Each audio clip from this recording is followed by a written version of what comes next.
kita tuh berada di sini tadi ya, setelah mengalami proses pengolahan primer. Pengolahan primer ini gunanya untuk memisahkan yang bukan organik, mengendap secara gravitasi di sini, atau di sini juga sudah turut mengendap ya. Kemudian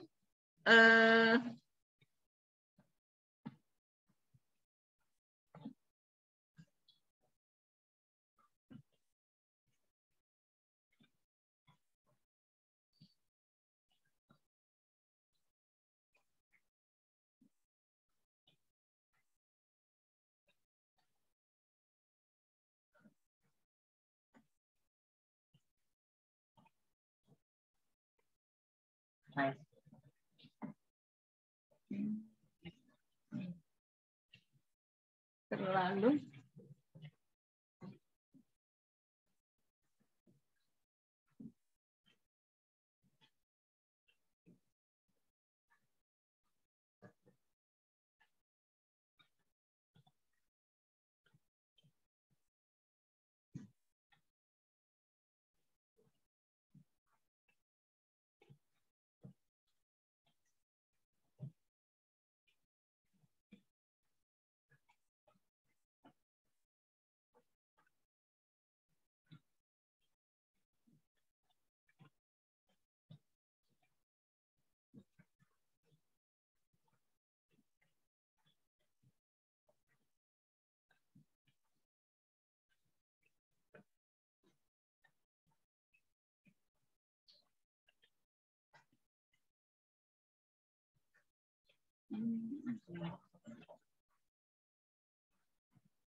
Nah, jadi kita ada di sini tadi ya. Nah, di sini kita lihat secara keseluruhan hierarki pengolahan limbah itu ada primary, secondary, tertiary.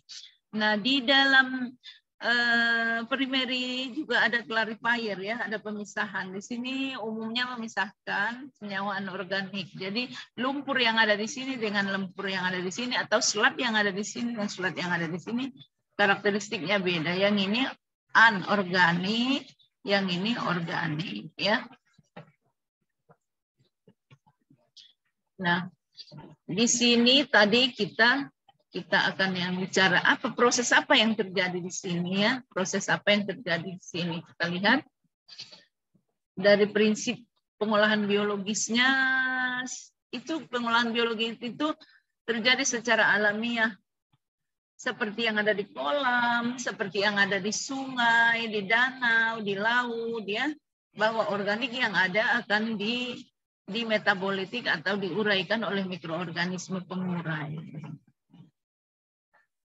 Kalau dia bersifat aerob, dia menggunakan oksigen. Kalau anaerob, tanpa oksigen. Ya, tergantung kepada mikroba pengurainya. Nah, untuk kehidupan mikroorganisme itu perlu oksigen, perlu karbon, perlu nitrogen sebagai sumber protein, perlu fosfor. Nah, ini harus kita butuhi supaya dia hidup, tumbuh, berkembang biak.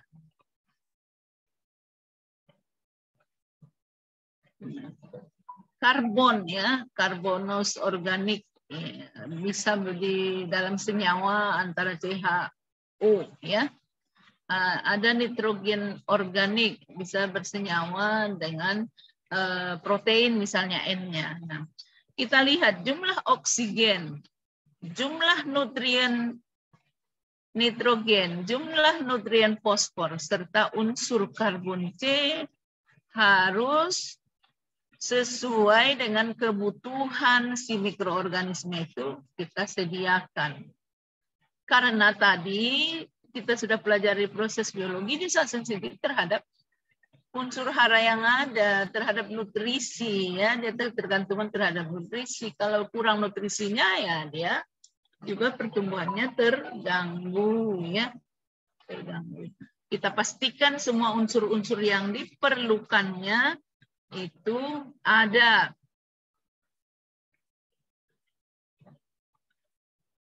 Jadi untuk mendapatkan pertumbuhannya kita harus memberikan konsentrasi bahan organik yang dia butuhkan sesuai. Sehingga laju pertumbuhan mikroorganismenya kita dapatkan maksimum. Mu maksimum itu kita capai ya. Nah, kemudian laju peruraian substratnya itu atau bahan organiknya efektif. Harus mengikuti perbandingan antara makanan dengan mikroorganismenya. Food per mikroorganisme harus dicapai. Tidak boleh banyak-banyak makanannya, mikroorganismenya sedikit ya. Ada satu angka yang harus diterapkan ya. Nah, reaksi yang terjadi bisa digambarkan. Katakan ini organik. Organik itu tadi bisa terdiri dari protein, lemak, karbohidrat. Nah, dengan keberadaan oksigen karena prosesnya aerob, kemudian terdapat sumber proteinnya, fosfornya oleh mikroba. Nah, kan di sini dibuat sel ya sebagai katalis ya. Nah, oleh mikroba akan tumbuh dia dengan menggunakan ini, dia menggunakan semua yang ada di sini makanan, dia berkembang biak, tumbuh sel baru. Nah, kemudian hasil metabolitiknya ada CO2, H2O. Jadi ditambah sejumlah energi tentunya ya. Nah, kemudian sel yang baru ini akan menggunakan oksigen, kemudian terjadi CO2, H2O, P, N, dan sisa sel ya. Sisa sel. Itu mekanisme reaksi yang terjadi di dalam proses biologi secara aerob. Kalau digambarkan secara mekanisme begini. Kita lihat dari persamaan stokiometrinya bahwa 1 mol oksigen atau 1 mol karbon memerlukan 1 mol oksigen ya untuk merubahnya menjadi CO2 dan H2O, di samping ada pertumbuhan mikroorganisme. Atau 12 mg karbon membutuhkan 32 mg oksigen secara stokiometrinya. Kenapa harus kita tahu ini? Karena kita akan berhubungan dengan suplai udara yang akan dimasukkan atau ditransfer melalui aerator di dalam kolam aerasi, supaya kita tahu mengatur laju berapa liter per menit atau berapa satuan volume lah tentunya, dengan waktu berapa yang harus kita supply ke sini supaya di sini diperoleh disop oksigen terlarut cukup untuk si mikroorganisme itu. Nah,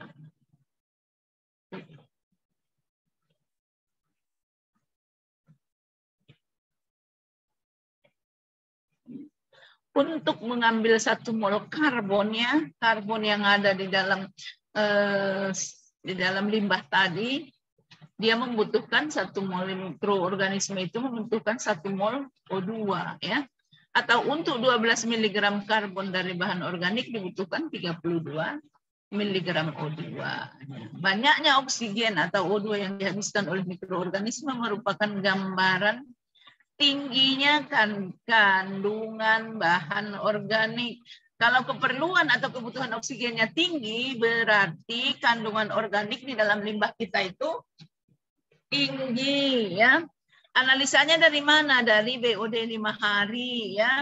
Setelah 5 hari kita periksa berapa oksigen tersisa ya. Setelah 5 hari. Startnya berapa? Setelah 5 hari berapa? Selain daripada analisa BOD ya ada analisa COD juga bisa. Analisa COD itu memberikan angka keseluruhan yang teroksidasi senyawa organik yang ada di situ, baik secara kimia maupun secara biologi oleh mikroorganisme. Ya. Jadi angka daripada COD itu jauh lebih besar dari angka BOD karena selain daripada oksidasi oleh mikroorganisme, ada oksidasi yang berlangsung secara kimia ya. Oleh siapa agen pengurainya? Tadi mikroba. Bagaimana mekanisme daripada polutan itu bisa diuraikan oleh si mikroba? Digambarkan dengan gambar ini. Kita lihat tadi berbentuk koloid, suspended solid yang tersuspensi atau yang terlarut ya, organik terlarut ya. Diabsorpsi oleh sel mikroba ini ya, terdifusi melalui dinding selnya. Nah, kemudian dia harus ada makanan, ada mengandung N, ada mengandung P, ada oksigen. Nah, kemudian di metabolitiknya menjadi CO2 dan H2O. Kemudian tumbuh sel yang baru ya, perkembangbiakannya. Nah, pada proses pada proses aerob, pada proses anaerob yang keluar CH4 tambah CO2 ya. Nah, kemudian ada CO2, H2O, asam-asam organik yang kalau mengurainya bakteri-bakteri asetogenik. Nah, asam-asam organik itu akan diuraikan kalau dia anaerob, asam-asam asetogenik ini akan diurai oleh mikroba metanasi menjadi gas metan. Ya.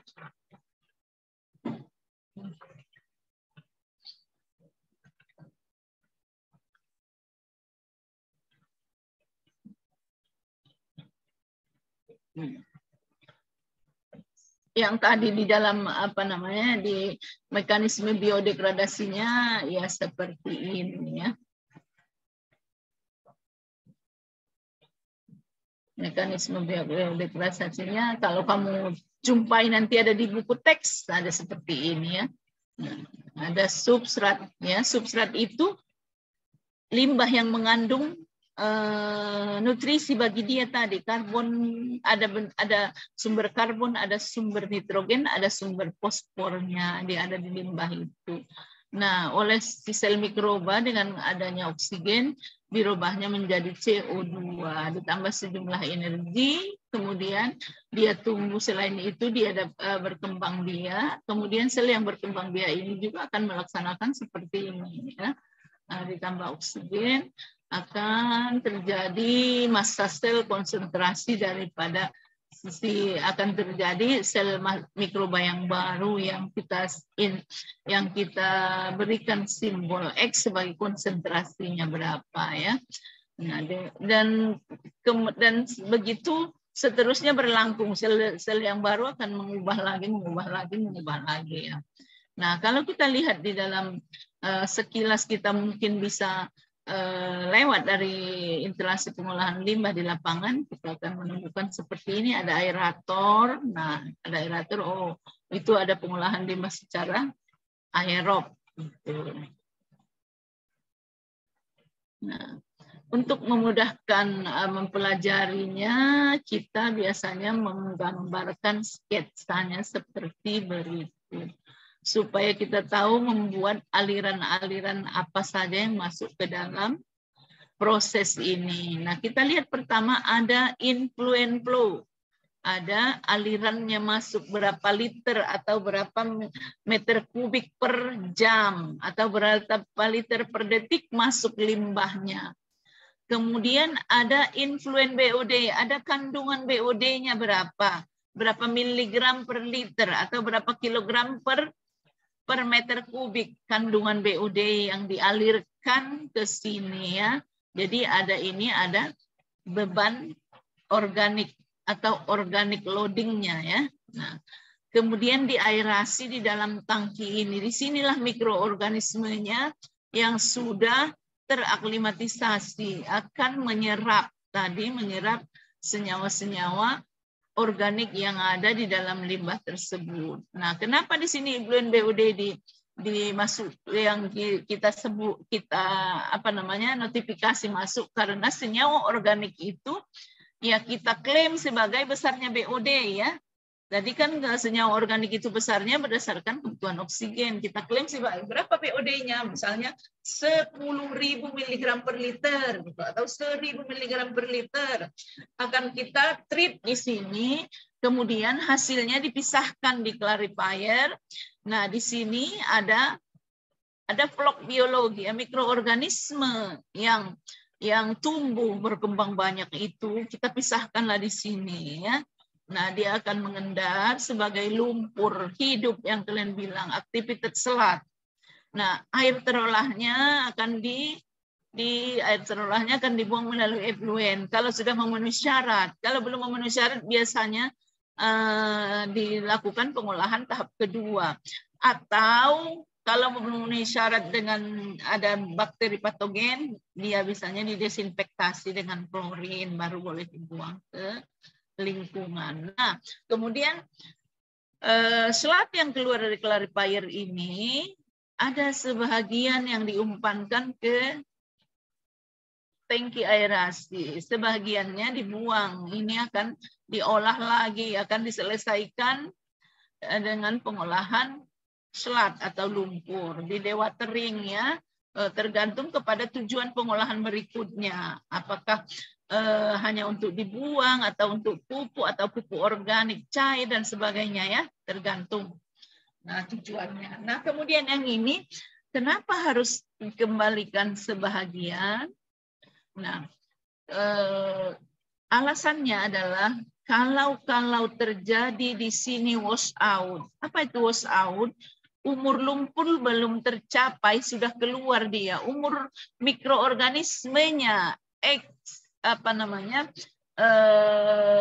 umur lumpur lah, ya.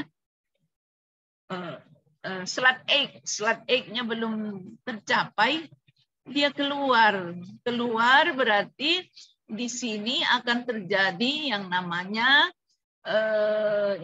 tadi apa Ibu bilang yang disebut dengan apa tadi?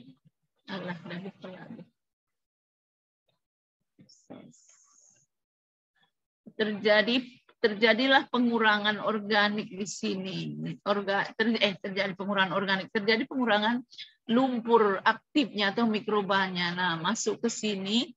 Nah, umurnya belum tercapai, misalnya 3 hari atau 4 hari yang direkomended atau 8 hari, ternyata 2 hari udah keluar. Jadi belum maksimal mengurai, dia udah keluar. Jadi di sini akan terkuras, maka perlu diumpankan kembali ke dalamnya. Jadi untuk menjamin keberlangsungan ketersediaan mikroorganisme yang ada di dalam bak pengurai atau aerator tadi. Makanya perlu dikembalikan. Satu, ya.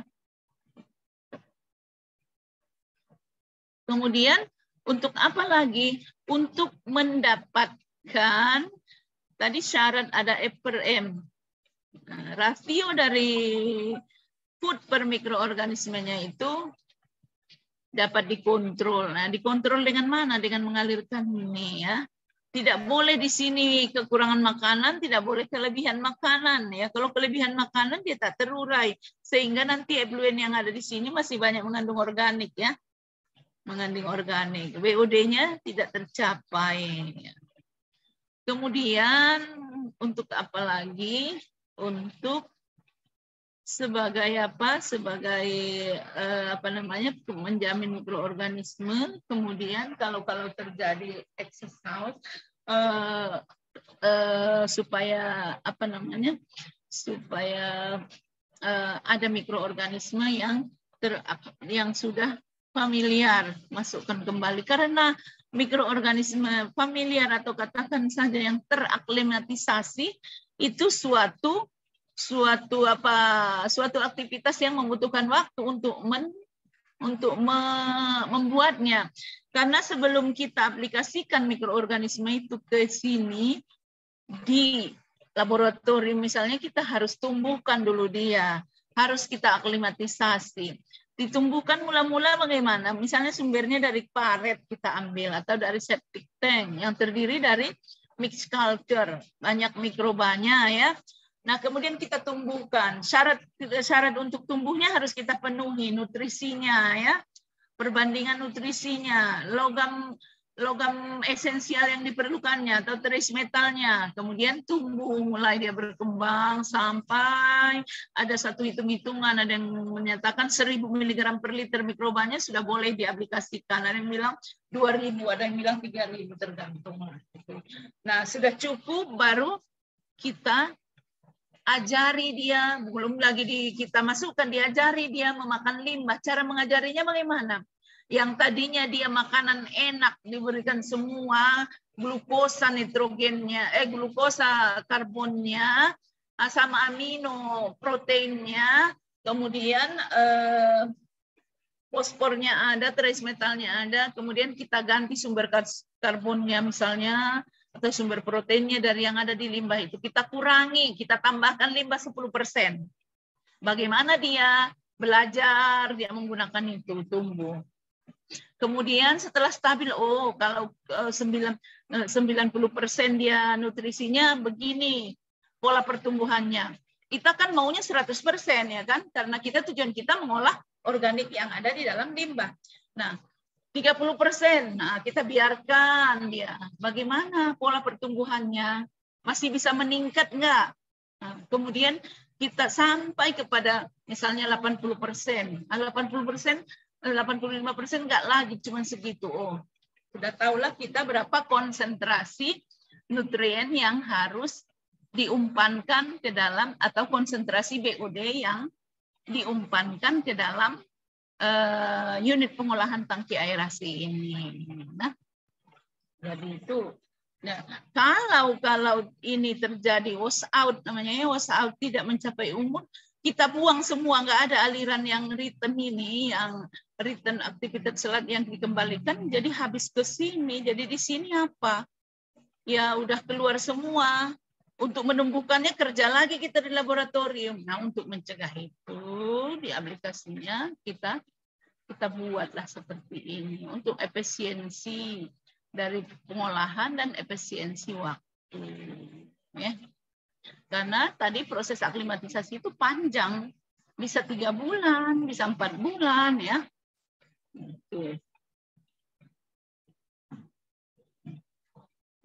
Selain daripada untuk pertumbuhan yang umum mikroorganisme tadi yang kita pelajari di proses penumbuhan mikroba, nutrisinya kita lengkapi, pH-nya kita atur, temperaturnya kita atur sesuai dengan range temperatur yang dia bisa tumbuh. Selain daripada itu perlu lagi kita kontrol beberapa parameter. Parameter apa? Rasio daripada makanan terhadap mikroorganisme. Jadi food per mikroorganisme rasio. Ya. Kemudian selain itu perlu kita kontrol umur daripada lumpurnya. Tadi kan kalau belum sesuai umur dia keluar, ya lapisan yang terbentuk pun belum tebal, susah diendapkan di clarifier nantinya. Jadi dia ikut terbuang dengan effluent sehingga air terolah tidak memenuhi kriteria. Kemudian dissolved oksigen. Oksigen yang terlarut di dalam sistem tadi, di dalam aerator tadi. Nah, perlu dikontrol itu untuk mendapatkan proses penguraian yang efektif yang kita inginkan ya. Jadi food per massa ratio itu apa ya? Kita lihat influent flow rate-nya berapa ya, yang kita tadi masukkan ke dalam ini. Berapa sih masuknya influent flow rate kali kandungan BOD-nya ya, kandungan BOD-nya ya. Influent flow rate kali kandungan BOD-nya. Jadi influent BOD yang masuk dibagi dengan MLSS. Apa itu MLSS? MLSS itu adalah mikroorganisme yang ada di dalam tangki aerasi itu. Liquor suspended solid. Mikroorganisme yang tersuspensi di dalam sistem tadi. Berapa gram per liter dia adanya. Jumlahnya berarti dikali volume daripada tangki aerasinya. Segitulah jumlahnya. Jadi perbandingan antara BOD yang jumlah BOD yang masuk per jumlah MLSS yang ada di dalam reaktor. Kalau reaktor berpengaduk ada aerasinya per volume daripada tangki aerasi, tentunya bukan volume daripada alatnya ya, volume yang ditempati atau volume cairan limbahnya. Kan alat itu misalnya kapasitas alatnya 2 liter, tidak bisa kita penuh 2 liter, paling mungkin 1,8 liter. Jadi yang volume retic tanknya itu kita buat 1,8 ya. Oke, volume cairannya ya. Nah, besarnya tadi kan Ibu bilang untuk mengontrol supaya pertumbuhannya bagus, karena kalau makanannya berlebih bisa menjadi inhibitor bagi dia, penghambat. Nah, kemudian kalau misalnya sedikit, dia bisa kekurangan makanan, berkompetitif sehingga banyak yang mati. Jadi berdasarkan hasil percobaan-percobaan yang dilakukan oleh orang-orang yang menggeluti di dalam proses ini, ada harga yang harus ditoleransi. FRM-nya, FRM rasionya itu antara 0,6 berkisar antara 0,6 kg BOD per kilogram MLSS. Kalau 1 kg mikrobanya di dalam tangki itu, nah cocoknya 0,6 kg lah umpan yang dimasukkan ke dalam atau limbah yang mengandung 0,6 kg per liternya yang dimasukkan ke dalam tangki aerasi tadi.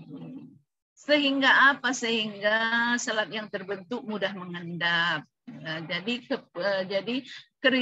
keseluruhan dari proses itu kan kuncinya itu selain daripada pengolahannya maksimal di kolam aerasi, juga proses pemisahan ya. Nah, kalau pemisahannya tidak bagus di clarifier, artinya masih muda umur lumpurnya, jadi lapisannya belum tebal, dia sangat susah diendapkan, dia akan terbawa aliran karena mengapung, terjadi balti di atas permukaan.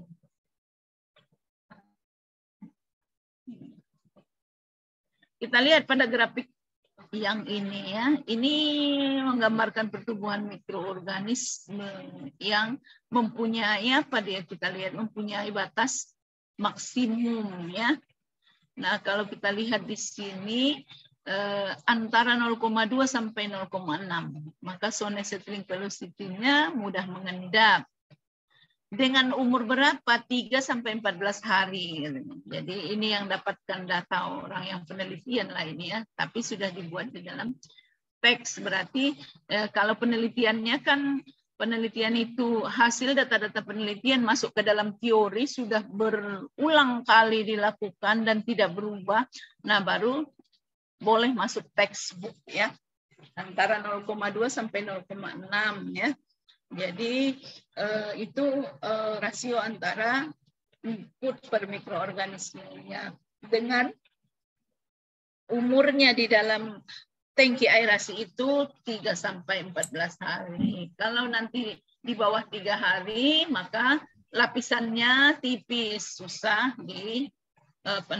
diendapkan. Kalau lebih dari 14 hari, dia sudah membentuk partikel-partikel kecil, nah, juga sudah susah diendapkan. Jadi kalau antara 0,2 sampai 0,6 dan 3 sampai 14 hari kita jaga ya, toleransi dalam toleransi FRM antara 0,2 sampai 6 dan toleransi umur 3 sampai 14 hari, maka boleh didapatkan atau bisa kita dapatkan penyisihannya di atas 95%.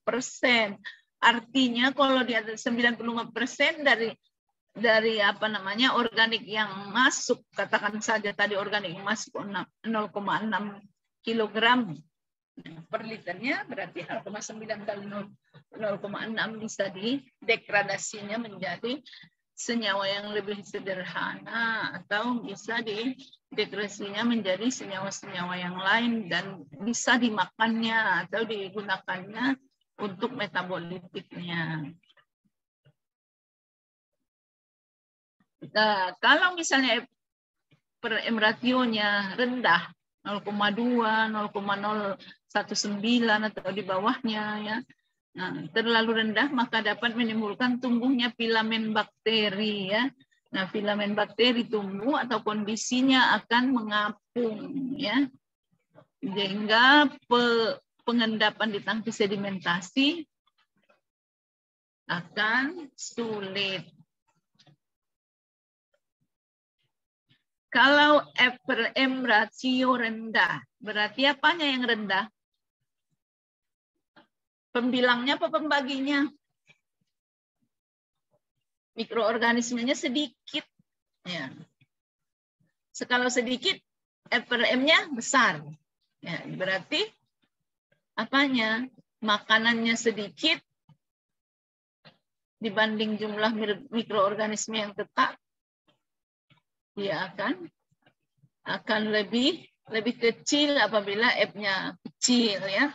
Jika F dibanding M rasio terlalu tinggi, nah terlalu tinggi di atas 0,6 ya, maka dapat menyebabkan kenaikan kebutuhan oksigen. Jadi kita harus menambah suplai oksigen. Nah, dengan menambah suplai oksigen artinya kita harus mengencangkan laju aerasi. Dengan mengencangkan laju aerasi kita harus tambah energi, menyangkut biaya ya. Dan menaikkan beban clarifier yang akan memisahkan hasilnya. Jadi kita harus patuhilah pengontrolannya. Nah, kemudian bagaimana dengan pengontrolan terhadap SLAT E, umur lumpur ya. Nah, umur lumpur itu atau solid resident time-nya atau kita simbolkan dengan theta C ya, adalah waktu tinggal rata-rata solid di dalam sistem rel. Solidnya itu apa? Mikroorganismenya ya. Dia kan berbentuk partikel mikroorganismenya itu. Jadi waktu tinggal rata-rata mikroorganisme di dalam kolam aerasi atau di dalam reaktor dapat dihitung dengan persamaan berikut. SLAT E dalam hari sama dengan massa daripada SLAT di dalam aerated tank. Massa SLAT dalam aerated tank apa? Berarti massa MLSS ya. Massa dari MLSS dibagi dengan massa SLAT yang hilang ya, yang hilang, yang loss, yang keluar. Massa MLSS itu kali volume dari air. Jumlahnya adalah tentunya kali volume daripada tangkinya. Nah, kemudian massa yang hilang itu adalah yang keluar bersama aliran ke effluent yang dibuang ke di atas setelah clarifier kan. Nah, jadi perbandingan antara massa MLSS yang ada di dalam tangki dibanding MLSS yang keluar. Nah, itu yang dinyatakan umur rata-rata daripada sel atau umur rata-rata lumpur di dalam tempat pengolahan. Nah, yang tadinya harus kita jaga antara 3 sampai 14 hari.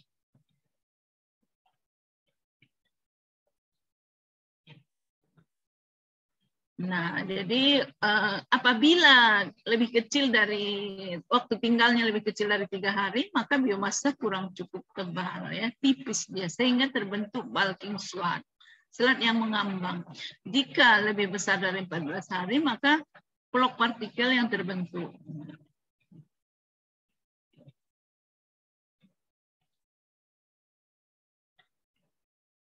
Kita lihat di sini di bawah SLAT egg minimum. Mana SLAT egg minimum di sini ya? Di bawah SLAT egg minimum biomasa dipindahkan lebih cepat di tangki aerasi daripada digantikan oleh pertumbuhan sel baru. Belum lagi tumbuh sel yang baru ya, sudah keluar dia. Bagaimana nanti dia kan efektif kan? Itulah yang terjadi wash out. Ada juga SLAT egg maksimum di atas kritikal ya, maksimum di atas maksimumnya, di atas kritikal SLAT egg ya oleh pertumbuhan sel baru. Proses Ada juga slide egg maksimum atau kritikal. Di atas egg ini, di atas umur ini semua peningkatan performa diabaikan. Ya, di sini diabaikan. Ada periode antara wash out dan critical egg yang ada di sini. Aktivitas biomasa mungkin naik atau turunnya, terjadi fluktuasi. Yang kita harapkan dalam sistem aplikasi pengolahan dia berada pada range yang konstan. Ya. Bagaimana kita mengkondisikan itu?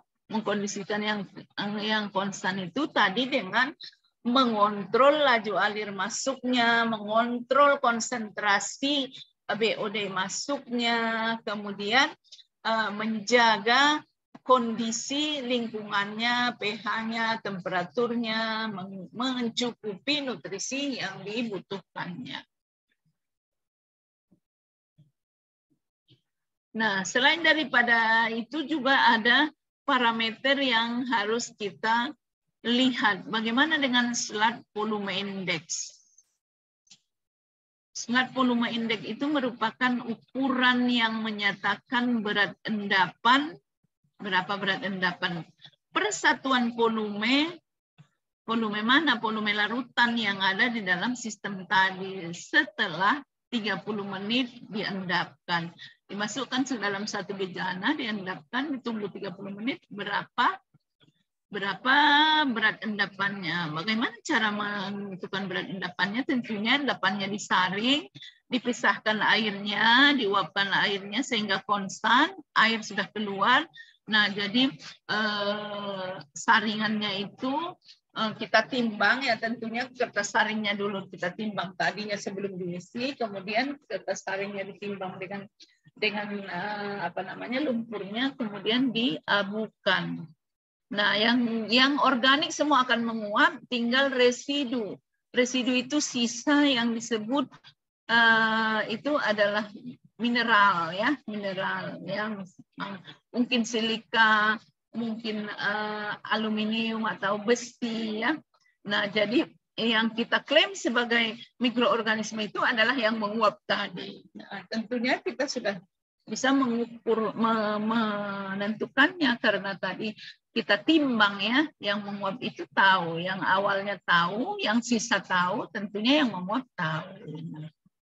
Nah, SLUT volume index itu sama dengan volume dari settle solid setelah 30 menit yang kita ambil tadi per volume dari SLUT yang dites per liter dikali konsentrasi daripada MLSS daripada sampel yang kita ambil dari reaktor tadi ya, atau dari aerator tadi.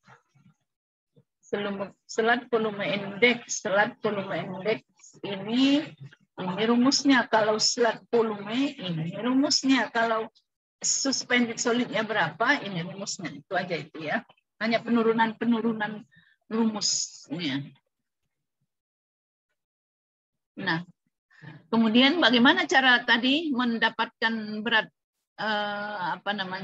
berat partikel atau solid yang ataupun MLSS yang terendapkan setelah 30 menit ya, kita ambil berapa liter mula-mula, kemudian kita masukkan ke dalam corong, kemudian kita tunggu 30 menit, kita saring ya.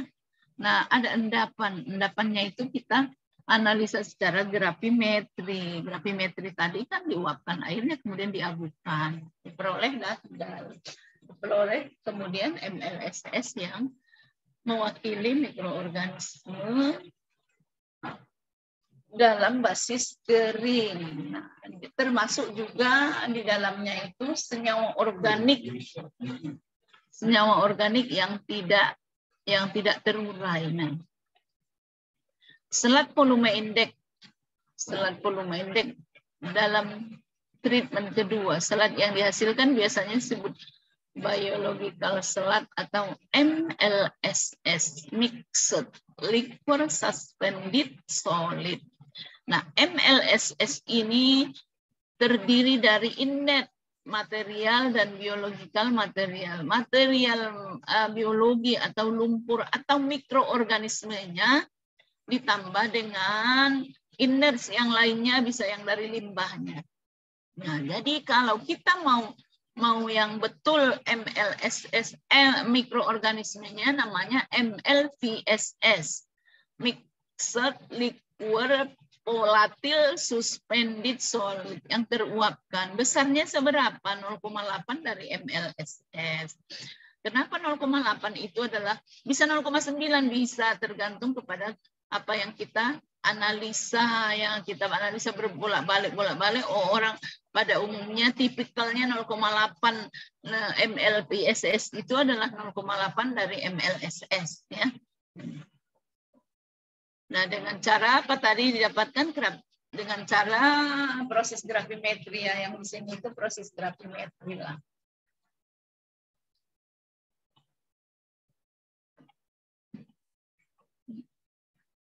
Nah, kemudian kalau kita dapatkan slot volume indeksnya lebih kecil dari 80, itu menyatakan bahwa proses kita itu bagus. Antara 80 sampai 150 proses kita itu moderat. Di atas 150 prosesnya buruk. Mana yang lain? Mana ini kok hilang? Open cam. Ini si Irma Nauli, si Ringo-Ringo, mana? Tidak boleh Anda tidur. Enak kali Anda tiduran buat handset, kemudian saya dengan tegak di sini berbicara, ya. Nah, kemudian selain daripada tidak sopan, Anda juga itu tidak akan maksimal, ya. Jangan buat seperti mendengarkan lagu santai, ya. Ini kuliah seperti Anda duduk, Anda persiapkan 100% Anda kuliah, tetapi hanya melihat dari media maya, ya. Nah, saya bisa kontrol dari sini, ya.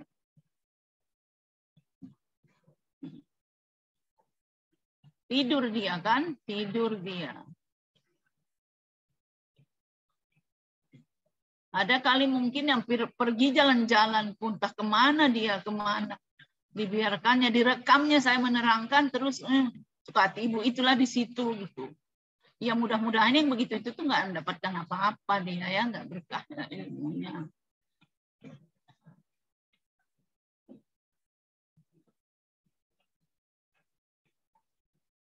Sahra Hairani Lubis mana? Irfan Daulay mana? Iya, Bu, saya, Bu.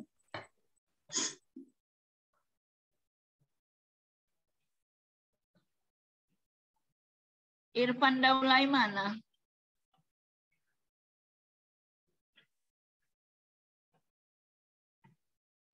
Jadi mana Irfan Daulay?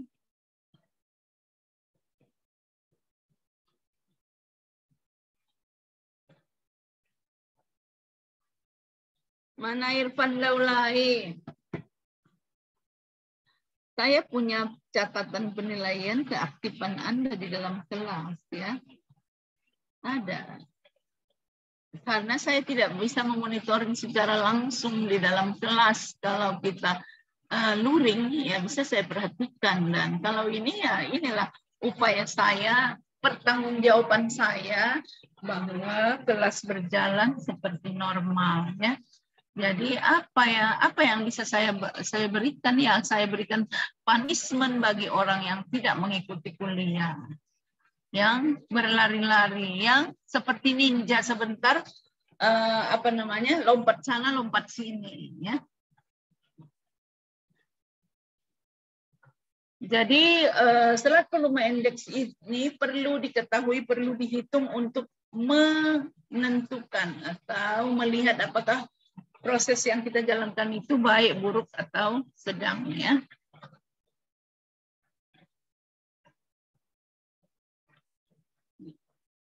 Nah, kemudian selain itu, slot volume index ini digunakan sebagai alat operasional untuk menentukan yang dikembalikan, ya. Berapa yang dikembalikan tadi ke sistem, R-nya berapa, lumpurnya berapa, laju atau rate yang disirkulasi lumpur yang harus ditambahkan ke dalam sistem berapa, dari slug volume index kita lihat ya. Berapa lajunya. Sebagai contoh untuk menjaga konsentrasi solid pada 3000 mg per liter di dalam reaktor, MLSS-nya supaya 3000 mg per liter, maka ketika slug volume index-nya kita hitung 75 mg per gram, nah itu artinya baik, maka laju recycle solid yang harus kita recycle ke dalam reaktor atau ke dalam aerator kembali itu 29%. Nah, kemudian selain daripada itu, apalagi yang harus kita perhatikan? Harus kita cek di dalam proses yang kita jalankan itu apa binatang-binatang, apa mikroba-mikroba yang ada. Ada rotifera. Nah, kalau ada rotifera menunjukkan dia mengindikasikan proses kita juga baik ya. Kenapa? Rotifera ini dia dapat memakan mikroorganisme yang berbentuk bakteri ya, sehingga nanti memperbaiki kinerja di dalam clarifier ya.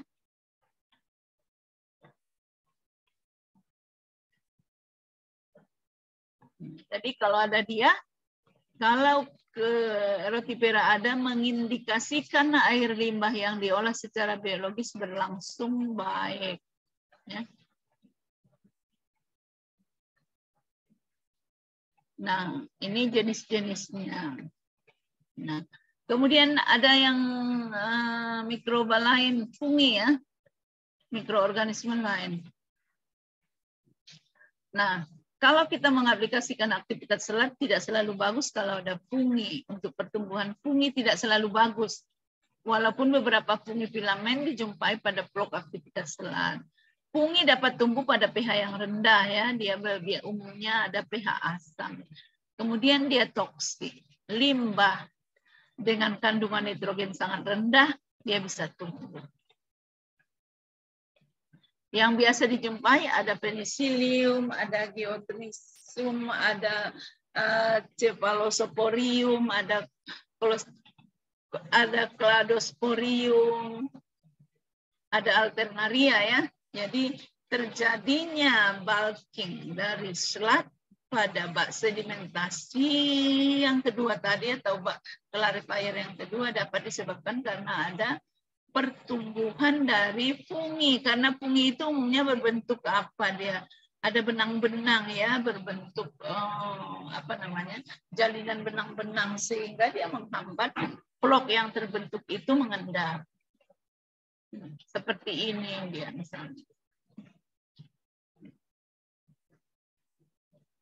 Nah, kemudian problem yang ada untuk pengontrolan, problem apa kalau kita menjalankan mengaplikasikan proses pengolahan secara biologi ini? Ada problem yang ada dispersive growth, ada non-filamentous bulking, ada rising slat, ada terbentuknya POM dan SPOM, ada filamentous bulking, ada pit point block. Nah, apa ini semua? Kita lihat dispersive growth. Dispersive growth ini adalah mikroba atau mikroorganisme tidak dapat membentuk blok ya, dan tetap terurai, hanya membentuk rumpun kecil atau sel tunggal. Jadi dia kembali terikut dengan effluent yang akan dibuang. Jadi apabila dicek BOD effluent yang keluar masih besar karena ada dispersive growth. Ada bakteri yang tidak membentuk blok, umumnya dikonsumsi oleh protozoa ya. Nah, akibatnya antara lain effluent tetap keruh. Tidak terbentuk daerah pengendapan selat. Kalau dispersive growth. Kemudian kalau non-filamentous bulking, nah ini disebabkan oleh si soil bulking dan disebabkan oleh pembentukan ekspolisa sakarida yang berlebih oleh si mikroba Soglea ini dalam aktivitas selat. Jadi akan terjadi seperti ini, di permukaan susah diendapkan. Jadi menurunkan kinerja clarifier. Semua ini menurunkan, ini juga akan menurunkan kerja clarifier.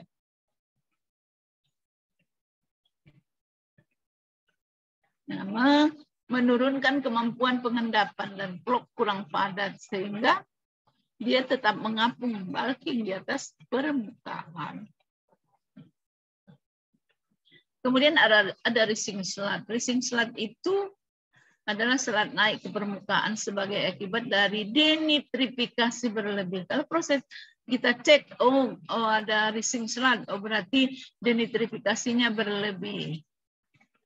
Ini sebagai hasil dari kondisi anoksik dalam tangki sedimentasi, kurang oksigen, maka putar laju laju aerasinya. Partikel selat mengikat gelembung nitrogen dan membentuk selat blanket, membentuk selimut ya. Selatnya itu membentuk selimut di permukaan clarifier. Nah, kemudian dia akan loloslah kalau di atas dia selimut kan di atas ya. Jadi apabila terjadi arus keluar menuju clarifier, lolos dari clarifier, lolos ke effluent. Lolos ke effluent sehingga menjadi keruh dan meningkatkan kembali kadar BOD di effluent. Salah satu problem ini adalah mengurangi waktu tinggal. Jadi supaya jangan terjadi reaksi denitrifikasi berlebih ini sehingga dia akan mengapung di atas permukaan, kita kurangi waktu tinggal. Jadi kalau kita cek, oh waktu tinggalnya 10 hari, kurangi ke 8 hari, 7 hari, dan sebagainya.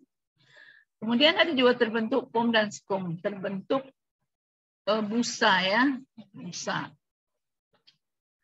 Problem ini disebabkan oleh tidak terurainya surfaktan. Dan limbah kita itu ada yang mengandung surfaktan, ada. Serta ada mikroorganisme yang spesies nocardia. Dan kadang-kadang juga disebabkan oleh adanya mikrobik parsilea.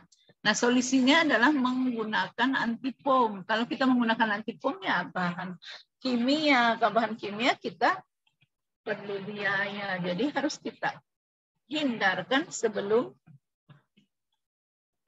terjadi, menghilangkan busa secara mekanis sebelum masuk clarifier, karena kalau masuk clarifier busanya juga akan mengapung di atas, dia akan mengikat gelembung-gelembungnya, mengikat blok-blok mikroorganismenya itu sehingga lambat proses pengendapan atau menurunkan kinerja clarifier sehingga pengendapan yang kita kita set atau kita harapkan tidak tercapai. Kemudian ada filamentous bulking yang menyebabkan si mikroorganisme filamentous yang menyebabkan seperti ini.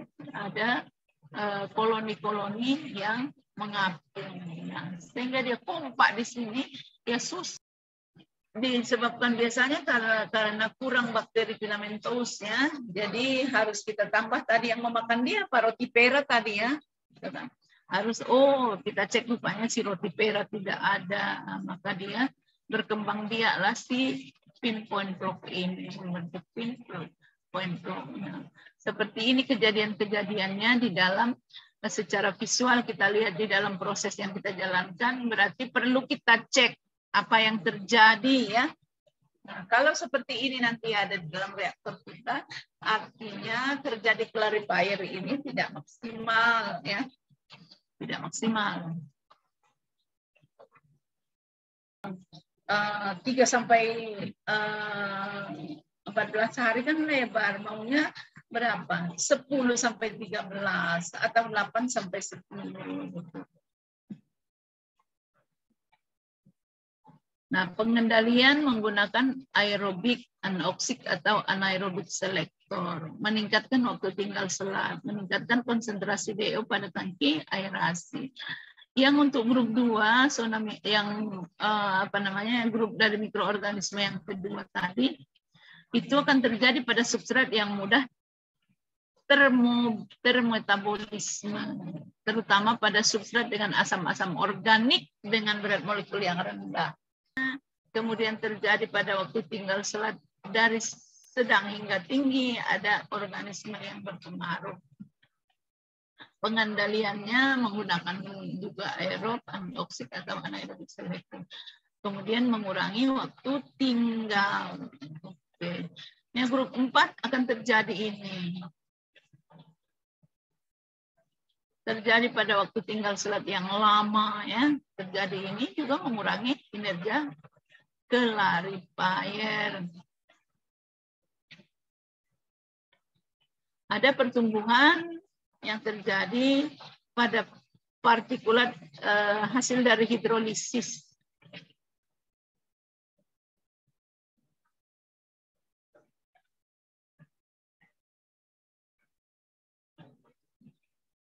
Mana semua? Semua juga tidak open cam, ya.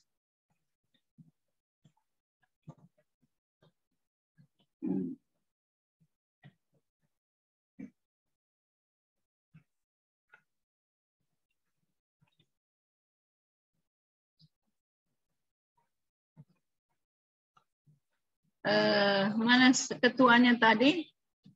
Tolong sudah diambil screenshot? Sudah, Bu. Ya, semua pastikan Anda absen di e-learning, ya. Oke.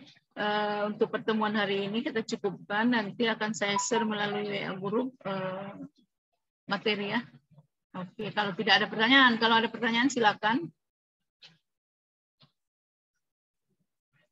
Tidak ada. Oke, kalau tidak ada saya lab.